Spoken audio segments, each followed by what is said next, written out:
മരമോ അത് ഈശോതൻ ചിത്രങ്ങളും പൊന്നീശോതൻ ചിത്രങ്ങളും. അമ്മയടുപ്പതിൽ ചുട്ടെടുത്തിടുന്നൊരപ്പം അതു തന്നെയോ? പള്ളിയിലപ്പത്തിനിത്ര ചെറുപ്പമോ ഇന്നു ഞാൻ ചോദിച്ചല്ലോ. ഉന്നതനാം ദൈവം കുഞ്ഞായി വന്നെന്നും അപ്പമായി മാറിയെന്നും കുഞ്ഞിലെ ഞാൻ അറിഞ്ഞു, എന്നമ്മ പറഞ്ഞു തന്നു.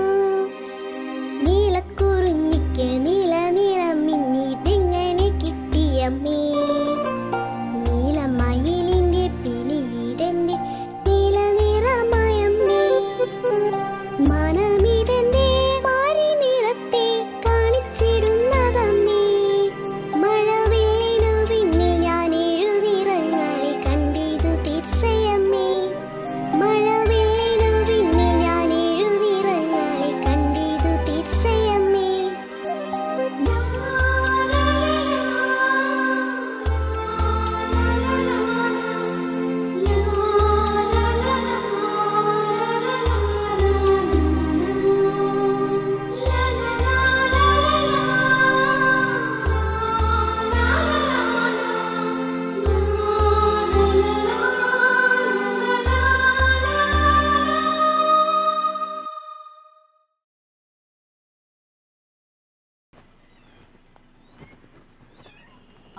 ഒരെണ്ണത്തിനകത്ത് പൂച്ചയാണല്ലോ വീണേ.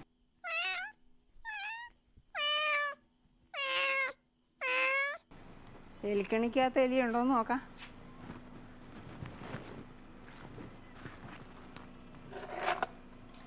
ഇതിനകത്ത് എലിയാ വീണ.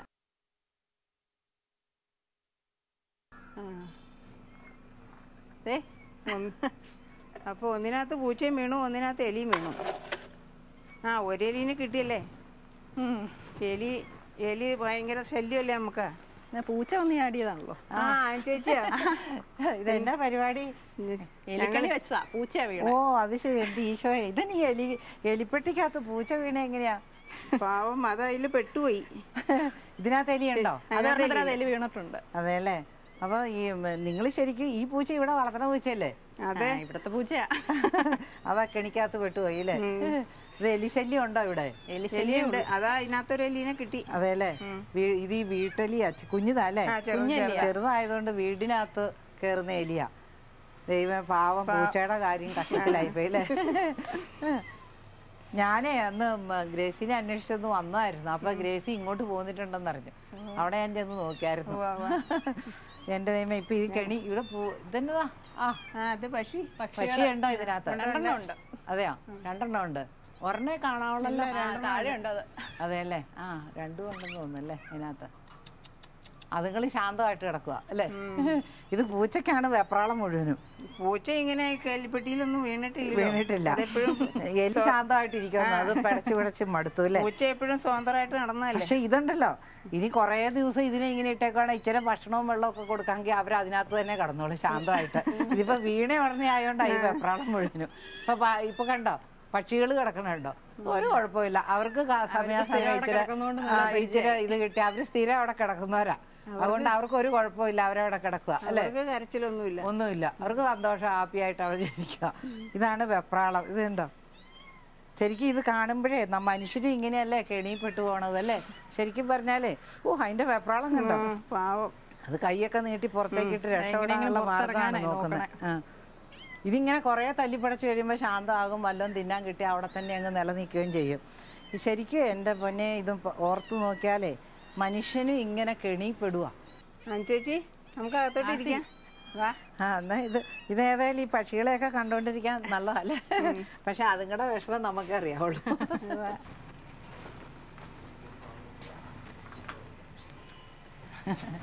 ഇവിടെ ഏതായാലും ഇരിക്കാനൊക്കെ ഒരു സുഖമുണ്ടല്ലേ? ഇച്ചിരി കാറ്റും. നമുക്ക് ചായ കുടിച്ചിട്ടിരുന്നാലോ? വേണ്ട, ചായയൊക്കെ പിന്നീട്. ഇപ്പൊ നമുക്ക് ഇച്ചിരി വർത്താനമൊക്കെ പറഞ്ഞേച്ച് നമ്മൾ ഈ ഇപ്പൊ ഞാൻ തുടക്കം ഇട്ടതായിരുന്നു, അതങ്ങ് പൂർത്തിയാക്കിയേച്ച് നമുക്ക് ചായയൊക്കെ കുടിക്കാം. പിള്ളേര് വരാറായില്ലോ അല്ലേ? ആയി. അപ്പൊ അവര് വരുന്നതിനിപ്പുറം ചായയൊക്കെ ഉണ്ടാക്കില്ലേ? അപ്പൊ ഞാൻ പറഞ്ഞോണ്ടിരുന്ന നമ്മളെന്നാ പൂച്ചയില്ല. ശരിക്കും പറഞ്ഞാൽ അത് എനിക്ക് തോന്നുന്നത് അതൊരു 2 തരം ബന്ധനമാണ്. 2 തരമാണ്. പൂച്ച എലിക്കണിയിൽ വീണത് അതറിയാതെ വീണു അല്ലേ? അറിയാതെ വീണതാ. പൂച്ച ഒരിക്കലും അങ്ങനെ എലിക്കണി വീഴാറില്ല, എലിപ്പെട്ടിക്കകത്ത് അല്ലേ? അതങ്ങനെ അറിയാതെ വീണു. എലിയും മനഃപൂർവ്വം വീണതല്ല, അത് അറിയാതെ വന്ന് വീണതാണ്. അത് കെണിയാന്ന് അറിഞ്ഞില്ല, അറിയാതെ വന്ന് വീണു അല്ലേ? ഇതുപോലെയാണ് നമ്മളും പാപത്തിൽ വീഴുന്നത്. ഇത് പാപമാണ്, ഞാൻ മനഃപൂർവ്വം പാപം ചെയ്യുവാന്നും പറഞ്ഞല്ല ആരും ചെയ്യുന്നതും. ഹൗവ പാപത്തിലേക്ക് പെട്ടു അല്ലേ? എങ്ങനെയാ വീണത്? ഇത് കാണാൻ നല്ലതും കണ്ണിന് കൗതുകകരവും രുചിയേറിയതും ആസ്വാദ്യകരമാണെന്ന് കണ്ട് പഴം പറിച്ചു നിന്നാണ് ഉൽപ്പത്തി പുസ്തകത്തിൽ നമ്മൾ വായിക്കുന്നത്. അപ്പം അറിയാതെ ചെയ്തു പോകുവാണ്. അതായത് അതൊരു നന്മയാണ്, അല്ലെ അതൊരു സുഖമാണ്, അതൊരു നമുക്കൊരു നല്ലൊരു നല്ലതാണ്, നല്ല അനുഭവം എന്ന് ഓർത്താണ് എല്ലാവരും ചെന്ന് പാപക്കണിയിൽ ഈ സുഖലോലുപതയിലും ലൈംഗികതയിലും ദുശീലങ്ങളിലും മദ്യപാനത്തിലും ഒക്കെ ചെന്ന് വീഴുന്നത് നല്ലതാന്ന് ഓർത്തോണ്ടാ. ഇപ്പൊ ഇത് വന്നത് തീറ്റ അന്വേഷിച്ചല്ലേ, പാവ എലി അല്ലേ? അത് വന്നപ്പോൾ അത് ഇച്ചിരി തീറ്റ കണ്ടു, അത് ഉടനെ കയറി അത് അടിച്ച് തിന്നാനായിട്ട് പോയി. അതറിഞ്ഞോ ഇത് കെണിയാന്ന്? ഇല്ല. പൂച്ചയാണെ ഒരിക്കലും ഈ വശത്തോടെ വരുന്നതല്ല. അത് ഈ തീറ്റ കണ്ടപ്പോൾ ഇര വെച്ചിട്ടുണ്ടായിരുന്നു അതിനകത്തല്ലേ? എന്നാ മീനാണോ വെച്ചാൽ? മീൻ വെച്ചു. അപ്പൊ പൂച്ച അത് തിന്നാൻ വേണ്ടി വന്നു, അപ്പൊ അതറിയാതെ കയറി. പക്ഷെ ആ പക്ഷീനെ ഒന്ന് ഓർത്ത് നോക്കിക്കേ, അതുങ്ങളെ നമ്മൾ പിടിച്ചിട്ടതാ. അപ്പൊ അത് രണ്ടാം ഒരു ബന്ധനം. അത് കാരണം ഈ പക്ഷി അത് പറന്ന് നടക്കേണ്ടതാ അല്ലേ? അതിനെ കൂട്ടിലിട്ട് വളർത്തുന്നതല്ല അത്. അപ്പൊ അതിനെ മനഃപൂർവ്വം പിടിച്ചെടുത്ത് അതിനെ ഇടുക അല്ലേ? പിടിച്ചെടുത്ത് വേറൊരാൾ അതിനെ പിടിച്ചു കൊണ്ടുവന്ന് കൂട്ടിലാക്കിയതാ. അത് കൂട് തുറന്നു കിടന്നാലും പക്ഷി വന്ന് ഓടി കൂട്ടിനകത്ത് കയറുകയല്ല, അത് പറന്ന് പുറത്തൂടെ നടക്കുകയുള്ളൂ. അപ്പൊ ഇത് ശരിക്കും പറഞ്ഞാൽ ഇത് നമ്മൾ നോക്കിയാൽ രണ്ട് തരം ഒരു ബന്ധനമാണ്. ഒന്ന് സ്വയം വന്ന് നല്ലതാന്ന് ഓർത്ത് കെണിയിൽ വീണു, മറ്റേത് ബന്ധിക്കപ്പെട്ടു മറ്റാരാലോ. അപ്പം ശരിക്കും പറഞ്ഞാൽ ഈ പാപത്തിൻ്റെ അവസ്ഥ ഇങ്ങനെയാണ്. പാപത്താൽ ബന്ധിക്കപ്പെടും. അതായത് പാപത്തിന് അവകാശം വരും ചില കാര്യങ്ങളിൽ. നമ്മുടെ ക്ഷമിക്കപ്പെടാത്ത പാപ സ്വഭാവങ്ങൾ, അല്ലെങ്കിൽ നമ്മൾ ഏറ്റുപറയാത്ത പാപ സ്വഭാവങ്ങൾ, അങ്ങനെയുള്ള ചില പാപത്തിൻ്റെ വേരുകൾ നമ്മളിൽ കിടപ്പുണ്ടെങ്കിൽ, നമ്മുടെ വീട്ടിൽ തന്നെ ഒരു പാപത്തിൻ്റെ കൂടി ഇരിക്കാനുള്ള ഒരു വസ്തു, അല്ലെങ്കിൽ അങ്ങനെയുള്ള കേട്ടിട്ടില്ലേ, തിന്മേനെ വിളിച്ചു വരുത്തുകയും തിന്മേനെ ആരാധിക്കുകയും ബ്ലാക്ക് മാസ് ഒക്കെ. അപ്പം അങ്ങനെയൊക്കെ നമ്മൾ ചെയ്യുമ്പം ഈ സാത്താൻ അതിൽ തിന്മയ്ക്ക് ഒരു അവകാശം വരിക. അപ്പൊ അതിന് പിടിച്ചെടുക്കാം, നമ്മളെ പിടിച്ചെടുക്കാം, അതിന് അവകാശം കൊടുക്കുക. നമ്മുടെ മേൽ അവർക്ക് അവകാശം വരിക. കാരണം തിന്മ ചെയ്യുമ്പോൾ അവന് അവകാശം വരും അതിനകത്ത്. തിന്മ ചെയ്തു കഴിഞ്ഞാൽ പിന്നെ അവനാൽ ബന്ധിക്കപ്പെട്ട് അവൻ്റെ അടിമത്തത്തിലാണ്, പാപത്തിൻ്റെ അടിമത്തത്തിലാണ് നമ്മൾ. അപ്പോൾ ആ തിന്മയ്ക്ക് നമ്മൾ അടിമപ്പെടുത്താൻ കാരണം മുൻ പാപം. അതായത് ഈ പാപത്തിന് തിന്മയ്ക്ക് ഇരിക്കാൻ, പിശാചിന് ഇരിക്കാനുള്ള ഒരു ഇരിപ്പിടം, ഒരവകാശം നമ്മുടെ ഹൃദയത്തിലോ ഭവനത്തിലോ നമ്മൾ ഒരുക്കി കൊടുത്തു. അപ്പം അവന് അവകാശമുണ്ട്, അവൻ അവകാശപ്പെട്ടെടുത്ത് കയറി വരും, നമ്മളെ അടിമപ്പെടുത്തി. അപ്പം നമ്മളെ ശരിക്കും പറഞ്ഞാൽ അത് കൂട്ടിക്കിടക്കുക. അപ്പം എലിയും പൂച്ചയും വന്ന് തിന്നാൻ കിട്ടും നല്ലതാന്നോർത്തോട്ട് വന്ന് ചാടി കെണിയിലായി. ഇതിനെ പിടിച്ചെടുത്ത് കൊണ്ടുവന്നിട്ടു അല്ലേ? അപ്പം ശരിക്കും പറഞ്ഞാൽ പാപം പിടിച്ചെടുത്താലും അറിയാതെ വീണാലും ഒന്നു തന്നെ അനുഭവം. കൂട്ടില്ല, കെണിയില്ല. അപ്പം അവരുടെ സ്വാതന്ത്ര്യം പോയി അല്ലേ? പക്ഷിക്ക് പറന്ന് കിടക്കാനുള്ള സ്വാതന്ത്ര്യം പോയി, പൂച്ചയ്ക്ക് നേരെ നടക്കാൻ പറ്റിയല്ല, എലിക്കും പോയി. ഇനിയിപ്പോൾ എലീനെ കൊന്നു കളയല്ലോ, പൂച്ചനെ പിന്നെ നമ്മൾ തുറന്നു കൊടുത്തു. പക്ഷെ അപ്പം അതിൻ്റെ ആ നാശത്തിലേക്ക് അത് വരുവാണ്. അതിൻ്റെ സ്വാതന്ത്ര്യം പോയി, അതിൻ്റേതായ പ്രകൃതിദത്തമായ യാതൊരു സ്വഭാവങ്ങളും ഈ കെണിക്കകത്ത് കിടന്നുകൊണ്ട് അതിന് ചെയ്യാൻ പറ്റില്ല, ഈ കൂട്ടിനകത്ത് കിടന്ന് ചെയ്യാൻ പറ്റില്ല. അപ്പം ഇങ്ങനെ ചില കൂട്ടിലകപ്പെട്ട പാപത്തിൻ്റെ കെണിയിൽപ്പെട്ട മനുഷ്യ ജീവിതങ്ങളുണ്ട് നമ്മുടെ ഇടയിലൊക്കെ. അപ്പം ഇത് തിരിച്ചറിയണം നമ്മൾ. ഇനിയിപ്പോൾ ഈ പൂച്ചേരെ ആർക്കാ രക്ഷിക്കാൻ പറ്റണേ? പൂച്ച അവിടെ കിടന്നുകൊണ്ട് മായെന്ന് കരഞ്ഞാൽ അതിൻ്റെ അമ്മ പൂച്ചയ്ക്ക് ഒന്ന് രക്ഷിക്കാൻ പറ്റുമോ? പറ്റിയല്ല. അതിൻ്റെ വർഗത്തിൽപ്പെട്ട ഒരു പൂച്ചയ്ക്കും പറ്റിയല്ല, ഒരു പട്ടിക്കും ഒന്ന് തുറക്കാൻ പറ്റില്ല, ഒരു ജീവികൾക്കും ആ കൂട് തുറക്കാൻ പറ്റില്ല. എലിക്കും പറ്റില്ല, എലിക്ക് അതിൽ നിന്ന് സ്വയം രക്ഷപ്പെടാൻ പറ്റില്ല, പൂച്ചയ്ക്കും പറ്റില്ല.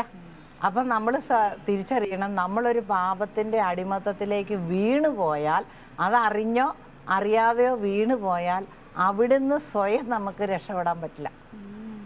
ആ കെണിക്കകത്തുനിന്ന് നമുക്ക് രക്ഷപ്പെടാനായിട്ട് പറ്റിയല്ല, നമ്മൾ അതിനകത്ത് അകപ്പെട്ടു പോയി.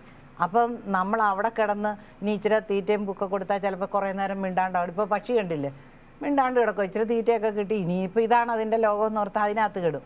അപ്പോൾ ആദ്യമേ ഒരു പാപം അല്ലെ പാപത്തിൽ നമ്മൾ അടുക്കുമ്പോൾ നമുക്ക് ആ വെപ്രാളം ഫീൽ ചെയ്യും. പാപം ചെയ്തവൻ്റെ മനസ്സ് അസ്വസ്ഥമാണെന്നറിഞ്ഞു. അതുകൊണ്ട് ആ പാപിനിയായ സ്ത്രീ ഈശോയുടെ ഇരിക്കെ വന്ന് അവൾ കാല് കണ്ണുനീര് കൊണ്ട് തുടച്ചു കഴിഞ്ഞപ്പോൾ ഈശോ പറഞ്ഞു സമാധാനത്തോടെ വയ്ക്കോളാൻ പറഞ്ഞു. പാവം മോചിക്കപ്പെടുമ്പോൾ നമ്മൾ കുമ്പസാരിച്ച് കഴിയുമ്പോൾ നമുക്ക് എന്തുമാത്രം ആശ്വാസം, മനസ്സിന് ശാന്തത വന്നു. അല്ലെങ്കിൽ നമ്മളെ വെപ്രാളപ്പെടുത്തിക്കൊണ്ടിരിക്കും. ഇപ്പം ഈ പൂച്ച കിടന്ന് വെപ്രാളം കാണിച്ച പോലെ. പക്ഷെ ഈ പാപത്തിൽ അങ്ങ് ആയി കഴിഞ്ഞാൽ നമ്മൾ അതിലങ്ങ് ആയിപ്പോവും, സുഖമായി. നമ്മൾ ഈ പക്ഷികൾ ഇപ്പൊ വെപ്രാളമൊന്നും കാണിക്കുന്നില്ലാത്ത പോലെ ആ സുഖത്തിൽ അങ്ങ് പെട്ടു. പിന്നെ രക്ഷപ്പെടാതെ അറിയത്തില്ല, നമ്മൾ പോലും അറിയുന്നില്ല. അപ്പൊ ഈ അവസ്ഥയിൽ മനുഷ്യന്റെ ജീവിതാവസ്ഥ മാറിപ്പോകും. അപ്പം അത് അവിടെ അപ്പം മനുഷ്യർക്ക് മനുഷ്യനെ രക്ഷിക്കാൻ പറ്റില്ല. പിന്നെ നമുക്ക് രക്ഷിക്കാൻ പറ്റുന്ന, മനുഷ്യനെ രക്ഷിക്കാൻ, ഈ സകല മനുഷ്യനെ രക്ഷിക്കാൻ വേണ്ടി ഒരൊറ്റയാളേ ഉള്ളൂ ഈ ലോകത്തിൽ. സകല മനുഷ്യർക്കും സന്തോഷത്തിൻ്റെ സദ്വാർത്ത ഉണ്ടായത് ആര് വന്നപ്പോഴാണ്? യേശുക്രിസ്തു ജനിച്ചപ്പോഴാണ്.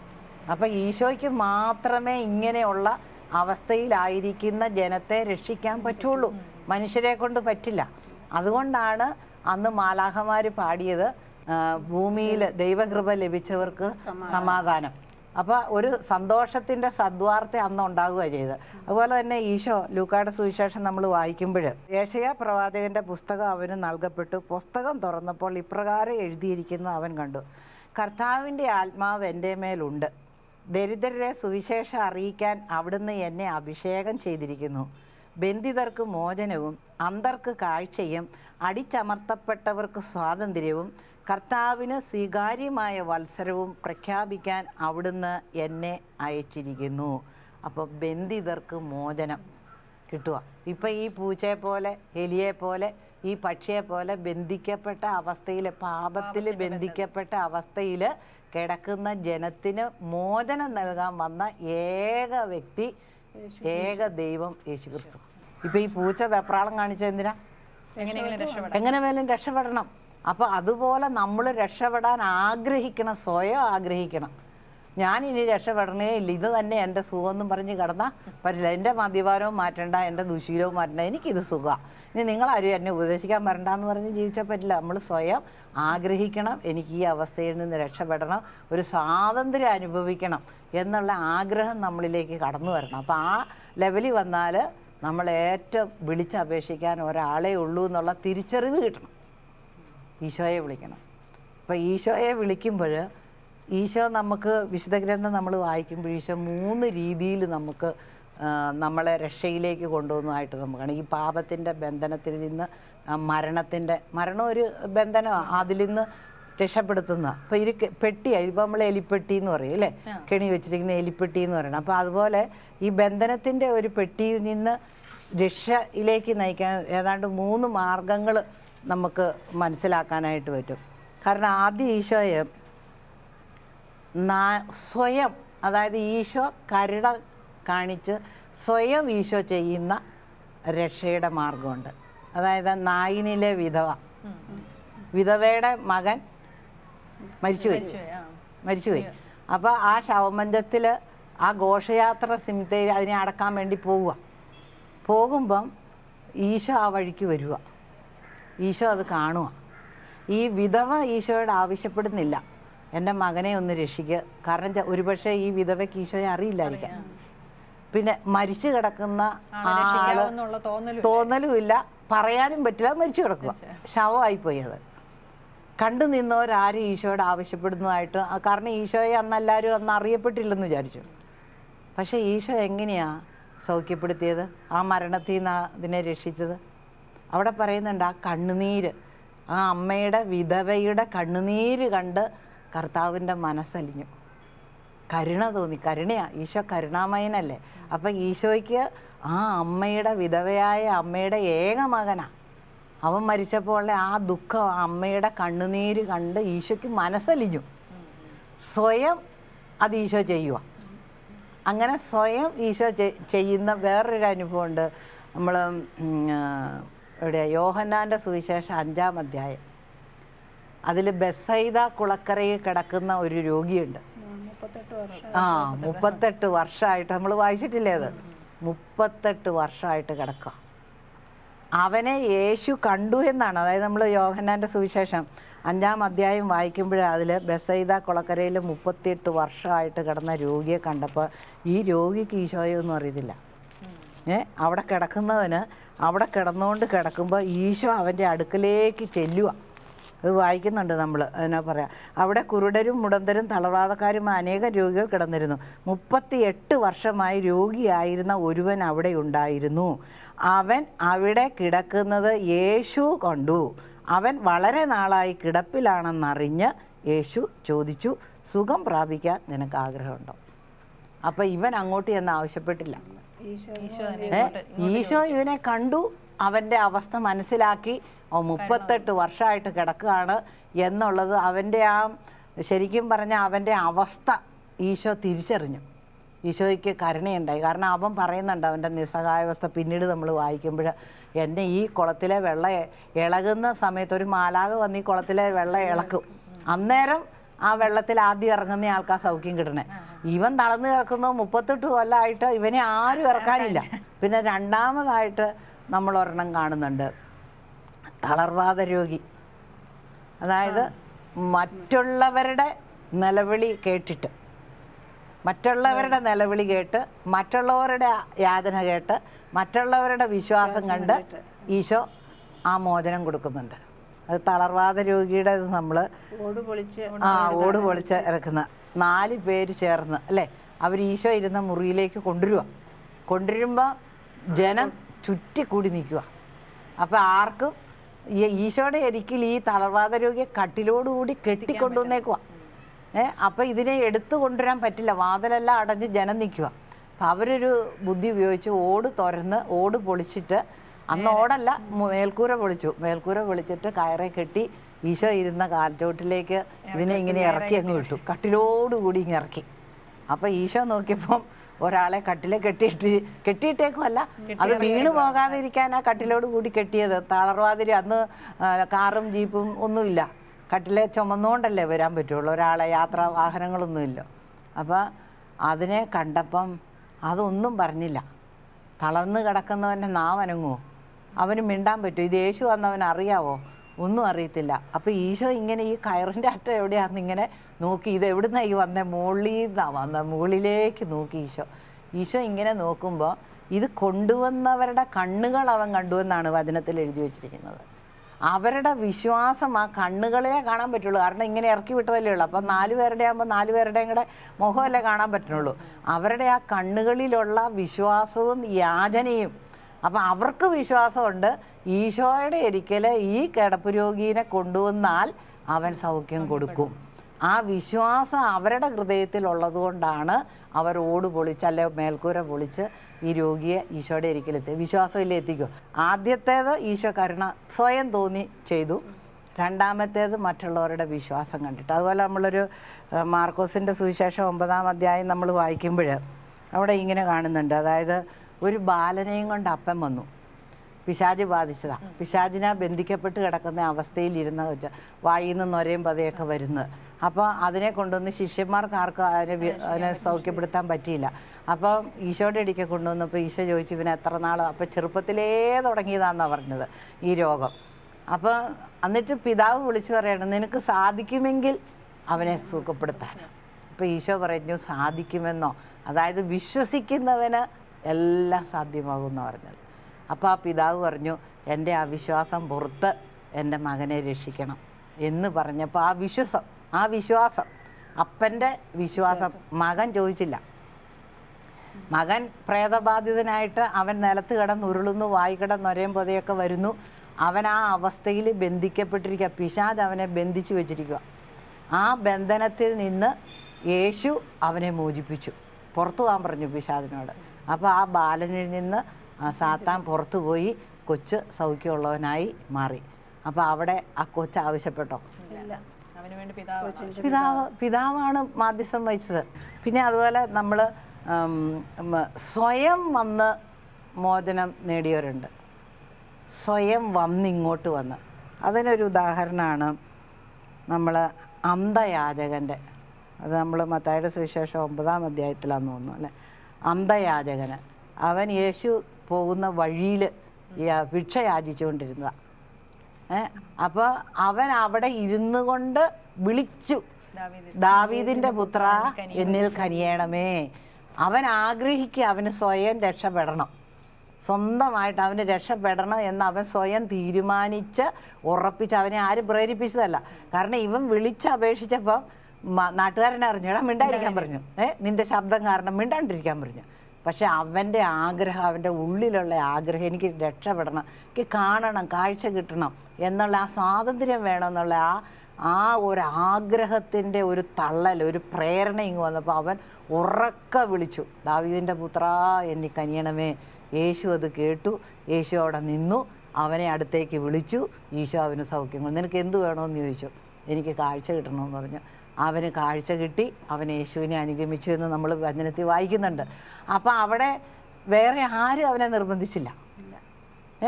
അവൻ സ്വയം ആഗ്രഹിച്ച് ഈശോയോട് വിളിച്ചപേക്ഷിക്കുക, എന്നെ രക്ഷിക്കുക.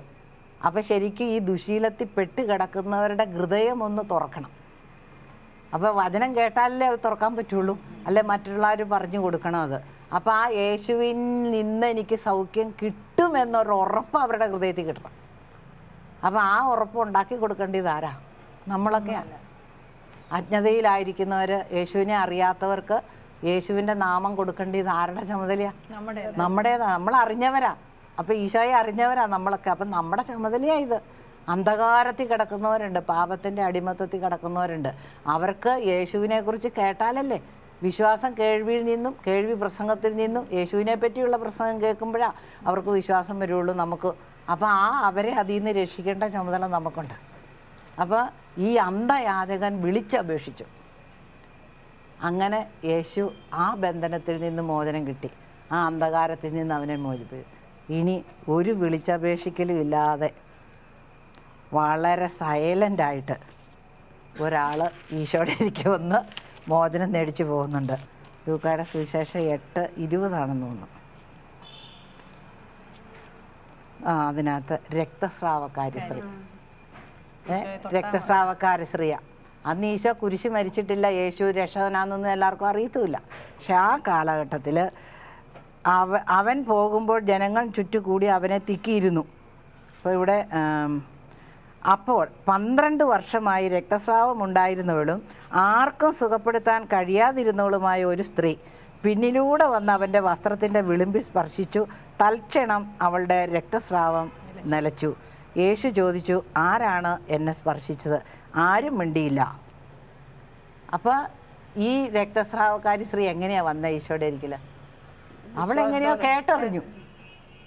കേട്ടറിഞ്ഞതേ ഉള്ളൂ. യേശുവിനെ കണ്ടിട്ടില്ല. യേശുവിനെ കേട്ടറിഞ്ഞു കഴിഞ്ഞപ്പോൾ അവൾക്ക് തോന്നി, എൻ്റെ ഈ അസുഖം മാറ്റാൻ ഇവന് കഴിവുണ്ട്, ഇവനെ തൊടാൻ ചിലപ്പോൾ എനിക്ക് പറ്റില്ല. കാരണം അന്നത്തെ യഹൂദ ആചാരപ്രകാരം രക്തസ്രാവമായിരിക്കുന്ന ഒരു സ്ത്രീ അശുദ്ധയാണെന്നാണ്. അപ്പോൾ അവൾക്ക് ഇങ്ങനെ പുരുഷന്മാരുടെ ഇടയിലോ പൊതുസ്ഥലത്തോ ഒന്നും പ്രത്യക്ഷപ്പെടാൻ പറ്റില്ല, ആരെ സ്പർശിക്കാനൊന്നും പറ്റില്ല. അന്നത്തെ കാലഘട്ടത്തിലെ ആചാരാനുഷ്ഠാനങ്ങളിൽ നിയന്ത്രിക്കപ്പെട്ട് നിൽക്കുന്നവളാണ് അവൾ. പക്ഷേ അവൾ അന്നത്തെ സാഹചര്യങ്ങളോ അവളുടെ നിയമങ്ങളോ അവളുടെ അശുദ്ധിയെക്കുറിച്ചൊന്നും അവൾ വകവയ്ക്കുന്നില്ല. അവളുടെ ഉള്ളിലുള്ള തീവ്രമായ ആഗ്രഹം എന്താ? എനിക്ക് സൗഖ്യം വേണം. ഇവൾ മടുത്ത് ഇത്രയും വർഷമായിട്ട്, 12 വർഷമായിട്ട് നമുക്കറിയാം ബ്ലീഡിങ് ഉള്ള ഒരവസ്ഥ, സഹിക്കാൻ പറ്റില്ല. ഉള്ള കാശും ചിലവായി സകലതും മടുത്തു.